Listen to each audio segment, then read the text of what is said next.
All right, welcome to lesson 10.4, where we're going to learn about two different topics, compound events and the counting principle. So let's just look at a quick example problem that sort of relates to what we're going to be doing today. So you go to the ice rink and you need to get a locker to store your valuables, but then after skating all day, you realize that you have forgotten your locker combination and you're just going to try and guess it. Well, it's a 3-digit combo, and each digit ranges from 0 to 39. So how many possible combinations exist? So just think about that for a second. What do you think? If there are 3 digits and you're going from 0 to 39 for each one, how many combinations exist? Well, we're going to figure out how to solve that problem today. Okay, so the first thing that we're going to talk about today is the counting principle. So when we're using the counting principle, there's kind of two ways to do it. And the tree diagram is one way that we learned probably several years ago when you were kind of just starting this. So the tree diagram takes a little time. I'm going to show you an example. So in this example, I wrote out um, our our example here. So a menu has two sandwiches, ham and turkey. So I put sandwiches, ham and turkey, and then two sides, chips or salad. And so I put sides, chips or salad. So altogether, there would be 4 different possible outcomes for this, right? So you could take the time to write all this out, or I can just think 2 types of sandwiches, 2 types of sides, multiply that together, and I have 4 possible outcomes. Isn't that much faster? All right. Okay, so our fundamental counting principle says that an event M has M possible outcomes, and then event N has N possible outcomes. And so the total number of outcomes of the event M followed by event N is M times N. That just means, guys, that whenever we have an event like choosing a shirt and then choosing a pair of pants, that we're just going to multiply the events, so the 3 shirts times the 4 pants, to figure out how many different outfits we can create. All right, so example 1 here is asking us, or is letting us know that we're going to randomly choose a crust and a style of pizza, and we have to figure out how many different pizzas are possible. So for our crusts, we have 2 types of crust, thin crust and stuffed crust. So number of crusts is 2. And we're going to multiply that times the number of styles. And so for the styles, we have Hawaiian, Mexican, pepperoni, and veggie. So we have 4 styles. And we just multiply the number of crusts times the number of styles to figure out that we have a possibility of 8 different types of pizza combinations. So in example 2, we're going to find the total number of possible outcomes of rolling a number cube, which is just a dice. This is just the generic term for it. So the number of possible outcomes for rolling a number cube and flipping a coin. All right, so first, how many outcomes are possible for the number cube? Well, a number cube has 6 sides, right? Each side has a number on it, 1 through 6. And so for how many outcomes are possible? 6. 6 outcomes are possible. When we roll the dice, we could get a 1 or we could get a 2. There are 6 different possible outcomes. Now, when we flip a coin, we have 2 possible outcomes. When we flip a coin, we could either land on heads or on tails. All right, so now to figure out the total combinations of rolling a number cube and flipping a coin, we would multiply the 6 possible combinations of flipping a number cube, or of throwing a number cube, and the times the 2 possible outcomes of flipping a coin. So 6 times 2 is 12. All right, for our third example here, we're at the Burger Barn, and you can build your own customized cheeseburger. So here are your choices. How many possible combinations are there? All right, so you go ahead, pause the video, and see if you can figure this out. All right, so for cheese, hopefully you came up with 3 possible outcomes for the types of cheese you want. For the toppings, we have 1, 2, 3, 4, 5, 6. So we have 6 possible outcomes for toppings. And then for condiments, we have 1, 2, 3, 4. So 4 possible outcomes for condiments. Then you're just going to multiply these three numbers times each other. 3 times 6 gives you 18, and then 18 times 4 will give you 72. So there are 72 different variations of a burger that you could make at the Burger Barn. Our second idea that we're going to talk about today is compound probability. And compound probability is the likelihood of two events occurring. So in yesterday's notes, we talked about the likelihood being things that we can find, likelihood meaning we can find the probability of something. So the likelihood that it's going to rain today. Okay, and so yesterday we found the probability of one event, like what's the probability of pulling an ace out of a deck of cards, all right? And there would be 4 out of 52 would be that probability. But today we're doing compound probability. So just like compound words, which are two words making one word, compound probability is the likelihood of two events or more occurring at the same time. So two events can be independent if the result of the second event is not affected by the result of the first event. If the result of one event is affected by the result of another event, then those events are dependent events. They depend, the second event depends on the first event. So let's take a look at a quick example here. A drawer contains 3 red paper clips, 4 green paper clips, and 5 blue paper clips. One paper clip is taken from the drawer and is not replaced. So we take it out, we put it in our pocket, we don't put it back. And then another paper clip is taken from the drawer. What is the probability that the first paper clip is red and that the second paper clip is blue? Is this an independent or a dependent event? Well, we can say that it's going to be a dependent event, right? It's going to be a dependent event because the probability of the second one depends on the probability of the first one. So let's take a look here. We have 3 red, 4 green, and 5 blue. So in total, if I add these up, 3 plus 4 plus 5, I have 12. So I have 12 total paper clips. So the first thing I'm going to do is, what is the probability of the first paper clip is red? Well, I have 3 red paper clips out of a total of 12 paper clips. So now I'm going to multiply that, just like in the counting principle. I'm going to multiply that probability times the probability of pulling a second paper clip, which is blue. So I have 5 blue paper clips, but now instead of 12, remember I pulled out that red and I didn't put it back? So now I have 11 paper clips. So we would just multiply these two numbers times each other to figure out the probability of this whole event happening. So 3 times 5 is going to give us 15, and 12 times 11 is going to give us 132. All right, and then just like we did yesterday, what we would do is just divide 15 divided by 132 to find out the probability of this happening.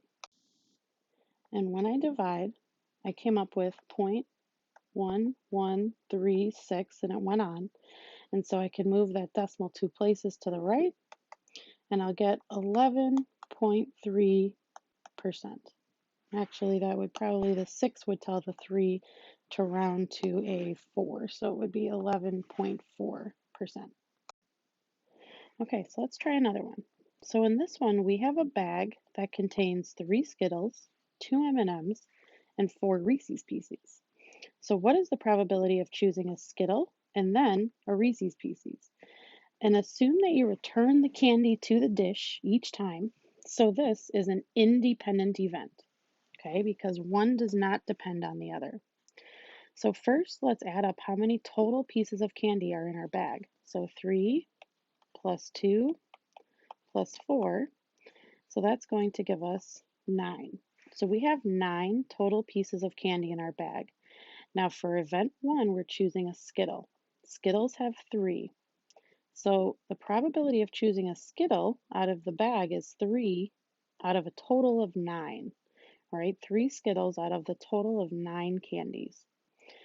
And then we're going to put that candy back in once we pick it. And so for our next probability, we're pulling a Reese's. And for the Reese's, we have 4. So we have 4 Reese's out of a total of 9 candies in the bag because we returned the original candy to the bag. So our probability of pulling a Skittle is 3 out of 9, and our probability of pulling a Reese's is 4 out of 9. So now just like in our counting principle and in our last problem, we're going to multiply our fractions, and whenever we multiply fractions, we multiply straight across. So 3 times 4 is 12, 9 times 9 is 81, and then we're just going to use our calculator and we're going to find the percent. So we're just going to divide on our calculators. I want you to type that in, pause the video here for a second, and divide 12 divided by 81. And when you divide it, hopefully you got 0.148, and then it repeated 148, 148. And so we can then move our decimal 2 places to the right. And so we would end up with 14.8%. So the probability of pulling a Skittles and then pulling a Reese's out of that bag of 9 candies is 14.8%. Okay, so our next problem, number 5, what is the probability of rolling a 4 on a die and then flipping heads on a coin? All right, well, we learned that there are 6 possibilities on a die, right? So out of a 6-sided die, the possibility of rolling a 4 is just 1. There's only one side that has a 4 on it. So the probability of rolling a 4 is 1 out of 6 sides. And so that means we're going to multiply something. So we're going to multiply the probability of flipping heads on a coin. Well, a coin has 2 sides, and one side is heads. So the probability of flipping heads on a coin is 1/2. All right, so we're going to multiply straight across. 1 times 1 is 1. 6 times 2 is 12. So if your fraction's in lowest terms, you could leave it as 1 over 12, or you can divide 1 divided by 12. All right, and so when you divide 1 divided by 12, you're going to get 0.083 repeating, the 3 repeats. And so we move our decimal 2 places to the right, and we would get 8.3%. Okay, so what is the probability of flipping at least 2 tails on a coin? So the probability of flipping tails on a coin is 1/2. But now if we flip it twice, because it's saying flipping 2 tails on a coin, so we flip the coin once, the probability is 1/2. But if we flip a coin again, the probability of that second flip is also 1/2, 1 out of 2. So we multiply across, 1 times 1 is 1, 2 times 2 is 4, we get 1/4. And since that's a reduced fraction, we could leave it, or we can change it to a decimal. 1 divided by 4 would be 0.25. And when you move that to the right 2 places, you'll get 25%. All right, so now you roll 2 number cubes. What is the probability of rolling double 3s? So when you roll the first coin, when you roll the first cube, the possibility of getting a 3 is 1 out of 6, right? There's one side that has a 3 out of 6 possible sides. And so when you roll a number cube a second time, the possibility of rolling a 3 again is 1 out of 6. There's still only one side that's a 3 and 6 total sides. So 1 times 1 is 1. 6 times 6 is 36. So again, that fraction is in lowest terms, so you could leave it, or you could divide 1 divided by 36. And when you do that, you would get 0.027 repeating. So when we slide that decimal 2 places, we get 2.7%. All right, so our last slide here is actually that example problem from our very first slide on the first page of our notes today. So you are renting a locker at the ice rink to store your valuables. After a long day of skating, you realize that you have forgotten that locker combination and you want to try to guess it. It's a 3-digit combination and each digit ranges from 0 to 39. So how many possible combinations exist? All right, so let's take a look at this first one. For this first one, we have a 3-digit combination. So we have our first number, and we're going to multiply that times our second number and times our third number. All right, now in our first number, our numbers can range from 0 to 39. So including the 0, that's 40 different possibilities. The number could be 0, it could be 1, it could be 2, all the way up through number 39. So it's 40 possible numbers. So that first number, the first number on the combination, could be any number from 0 to 39. So there's 40 possibilities. And then our second number could also be any number between 0 and 39. So there are 40 possibilities. And then our third number on the combination could also be any number between 0 and 39. So again, there are 40 possibilities. So we're going to multiply 40 times 40 times 40. Pause the video and do that on your calculator. So hopefully you found out that you have 64,000 possibilities. So there are 64,000 possible combinations on that lock. So now for part B, how many possible combinations exist if you cannot repeat a digit? All right, so again, we still have 3 possible digits. So 1, the first digit, times the second digit, times the third digit. So for our first digit, it can be any number between 0 and 39. So there are 40 possible combinations. But now for our second one, we cannot repeat the number that we chose for the first one. So now there are only 39 possibilities. And then for our third one, we cannot repeat any of the either number that we used in the first or the second one. So there are only 38 possibilities. So now you're going to multiply 40 times 39 times 38. So when we multiply these three numbers times each other, we get 59,280. So it's still a really big number. There's still a lot of possibilities, but because we can't repeat, it's smaller than if all of the numbers are able to repeat, right? So it is a little bit smaller. Still big, but a little bit smaller than if it was independent. All right, so now for part C, what is the likelihood that you'd randomly guess a locker combination successfully? Well, either one of these numbers, 59,280 or 64,000, is the likelihood good that I'm going to guess this locker combination? The likelihood is not good. So we could say something like